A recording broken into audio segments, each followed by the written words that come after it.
G'day everyone, welcome back to another episode of the Dental Debrief, the podcast where we talk about everything dentistry.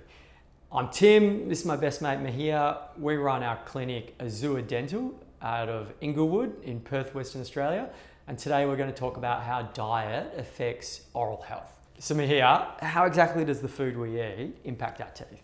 So there's the obvious ones like sugars and acid and things like that. But I think the new one that we're talking about a bit more is soft diets and how they've contributed to our crowding, our malocclusion, our orthodontic problems. So a lot of these come from, as diets with our modern diets become really soft now, we're not stimulating the muscles as much, and it's not developing those bones, developing the palate, the airway, the nose, the way it used to. And that poor development is now actually contributing to a lot of the teeth crowding that your little guy's fixing a lot. I think the other thing is obviously like the sugar.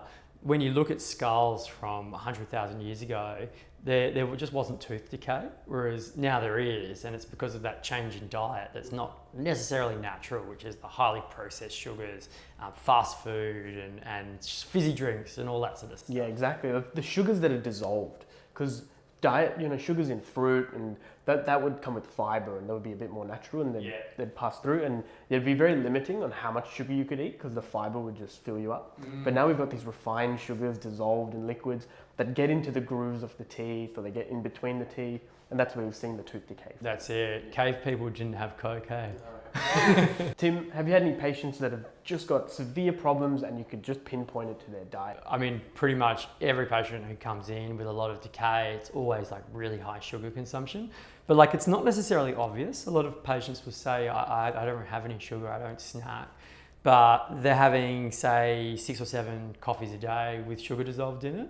And a lot of people don't realize that it's not about how much sugar you have. Like, you could have a kilogram of sugar for breakfast, lunch, and dinner and probably not get decay.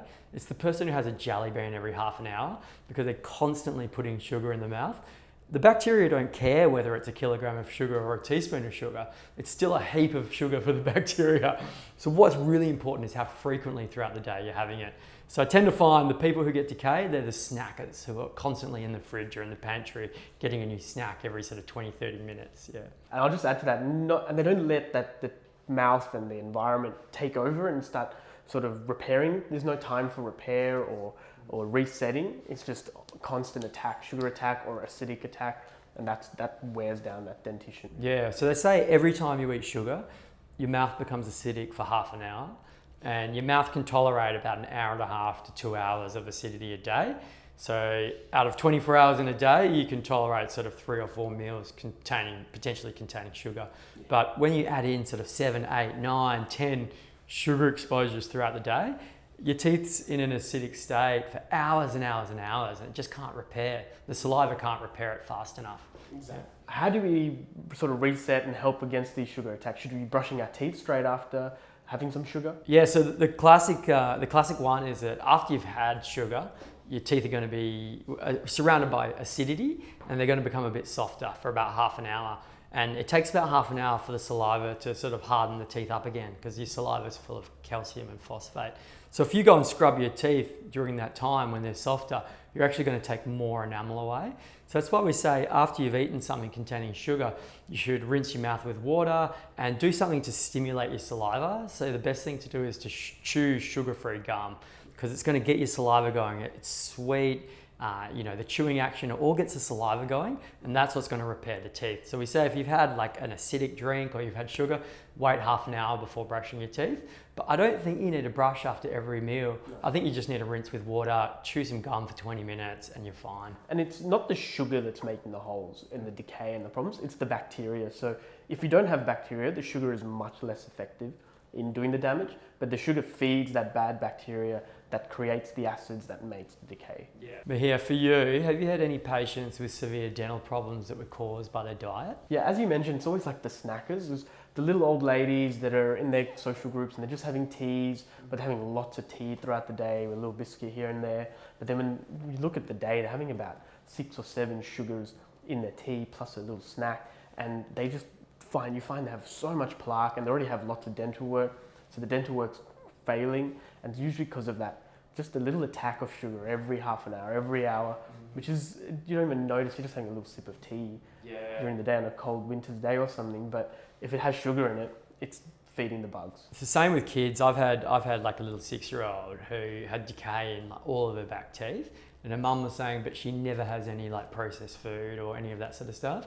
But she was eating a lot of fruit. Now, fruit I think is good in general, but she was sitting in class all day just snacking on blueberries. So it's just constant. So of course fruit has sugar in it. It's just much less potent than it is in a processed food. But still, if you're eating it all day, every day, you're going to end up with cavities. So I think even with fruit, you've got to be sensible. You can't just be snacking on it all day long. Yeah, so Maheer, how do you approach your diet, like personally, to maximize your oral health? For me, definitely like high acidity drinks, energy drinks. I really don't drink many soft drinks or anything like that. I do enjoy a bit of chocolate. Chocolate's probably my vice. Yeah, I can attest to You've that. probably seen that, but Man likes I chocolate. love chocolate. But I don't snack on it. I have it all in kind of one go, usually after dinner or before dinner or something. So I'm pretty on top of it, and my plaque control is really under control as well. So that's how I manage. But I'm a vegetarian. I eat healthy. I exercise a lot. Drink lots of water. All that kind of stuff. So that baseline general health protects my teeth. How about you, Tim? Yeah, so I'm pretty much like zero sugar, except for a small amount of fruit. So I've got a lot of fillings in my mouth from life before dentistry. I mean, I started studying dentistry when I was 23. So there was a brief period there in my life where I wasn't a dentist. When I was 17, I had like 14 fillings done, and it was from really, really high sugar. And a lot of them were really deep fillings as well. So I made the decision that, look, if I'm going to continue eating sugar, like I'm going to lose teeth because these are really, really big fillings. So I just made the call zero sugar. And I just, I still drink a bit of soft drink, but I drink like Pepsi Max with artificial sweetener. I think like there's pros and cons with that as well. But yeah, I've essentially like taken sugar out of my diet, and I reckon it was the best thing I ever did. Yeah. Just for your overall well-being and yeah, focus overall and health. work. I think sugar's worse than fat. I think sugar is the cause of a lot of the health problems. Not Especially that refined sugar. yeah, not just dietary, but obviously heart disease, diabetes.